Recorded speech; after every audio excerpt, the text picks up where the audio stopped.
Hi friends, കർക്കിടകം പിറന്നുകൊണ്ട് മഴ അത് കാണിക്കുന്നുണ്ടല്ലേ, മഴ പെയ്യുന്നുണ്ടല്ലേ.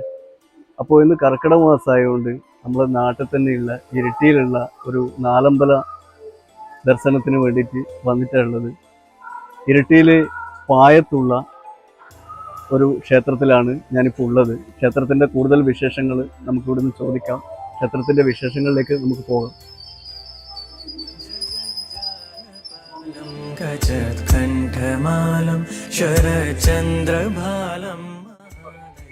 അപ്പോൾ ക്ഷേത്രത്തിൻ്റെ വിശേഷങ്ങളെക്കുറിച്ചും അതിൻ്റെ ഐതിഹ്യങ്ങളെക്കുറിച്ചും നമുക്ക് ക്ഷേത്രത്തിൽ തന്നെയുള്ള ഒരാളോട് ചോദിക്കാം. ഇത് നമ്മളെ ഗിരീഷ് ആണെന്നാണ്. അപ്പോൾ ഗിരീഷ് ആട്ടെ, ഇതിൻ്റെ ഐതിഹ്യം, ഈ ക്ഷേത്രത്തിൻ്റെ ഐതിഹ്യത്തെക്കുറിച്ചൊന്ന് പറയൂ.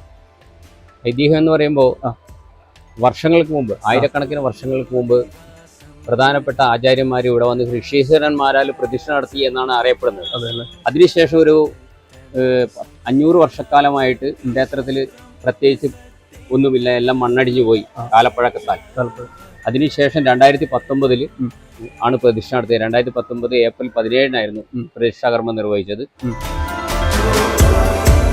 അപ്പോൾ ശത്രുഘ്ന ഭഗവാന്റെ പ്രതിഷ്ഠയായത് കാരണം തന്നെ മലബാറിലെ നാലമ്പലങ്ങളിൽ ഒന്നായതുകൊണ്ട് അതിനുശേഷമാണ് ഇവിടെ നാലമ്പല ദർശനത്തിന് സൗകര്യം ഒരുങ്ങിയത്. ഇവിടെ വരേണ്ട റൂട്ട് എന്ന് പറഞ്ഞു കഴിഞ്ഞാൽ ഇരിട്ടി മലയോര മേഖലയുടെ സ്ഥിരാകേന്ദ്രമായി ഇരിട്ടിയിൽ വന്നിട്ട് ഇരിട്ടിയിൽ നിന്ന് പൈഞ്ചേരി മുക്കിൽ ഒരു ജംഗ്ഷൻ, ട്രാഫിക് ജംഗ്ഷൻ, അവിടെ നിന്ന് വലത്തോട് തിരിഞ്ഞ് ജബ്ബാർ പാലം വഴി നേരെ 1 കിലോമീറ്റർ മാത്രമാണ് ഇവിടേക്ക് ഉള്ളത്. വട്ടശ്രീകോവിലാണ് ഇവിടുത്തെ പ്രത്യേകത. ചക്രസമർപ്പണമാണ് പ്രധാന വഴിപാട്.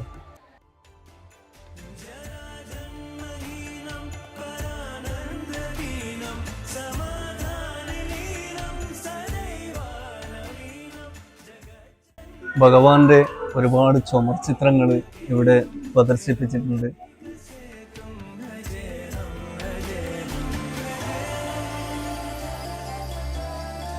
തിരിച്ചിട്ട് ഇവിടെ ഒരുപാട് ചുമർ ചിത്രങ്ങൾ ഉണ്ടല്ലോ അല്ലേ. ഇത് എന്താണ്? ഇത് വൃന്ദാവനാണ്. വളരെ നല്ല ഒരു കലാകാരൻ രാഗരീഷ്, നമ്മുടെ ക്ഷേത്ര കമ്മിറ്റി അംഗം തന്നെയാണ് വരച്ച ചിത്രമാണ്. ഇതും അതും വൃന്ദാവനത്തിന്റെ അല്ലേ.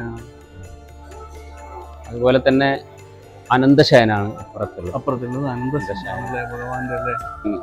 3 വർഷം മുമ്പ് ക്ഷേത്രത്തിന് വരച്ച് സമർപ്പിക്കലായിരുന്നു. 3 കലാകാരന്മാർ വരച്ച് സമർപ്പിച്ചതാണ്. അത് ദിനേശ് ഏട്ടൻ എന്ന് പറയും, നമ്മളെ തില്ലങ്കേരിയിലുള്ള ദിനേശ് ഏട്ടൻ, ചാളപ്പറമ്പ് സ്വദേശിയാണ്. നല്ലൊരു കലാകാരനാണ്.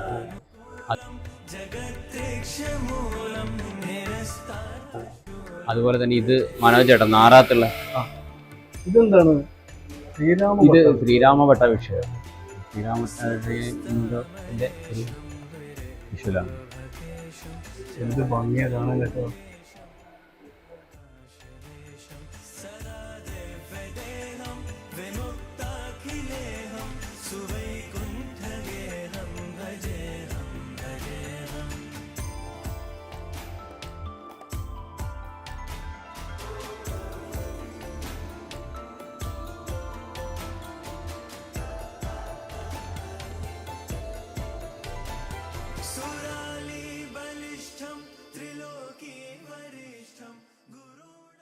അപ്പോൾ ഇന്നത്തെ വീഡിയോ അത്രയേ ഉള്ളൂ. അമ്പല ദർശനമൊക്കെ കഴിഞ്ഞു. ഇനി നാട്ടിലേക്ക് പോകേണ്ട പരിപാടിയാണ്. Okay, by.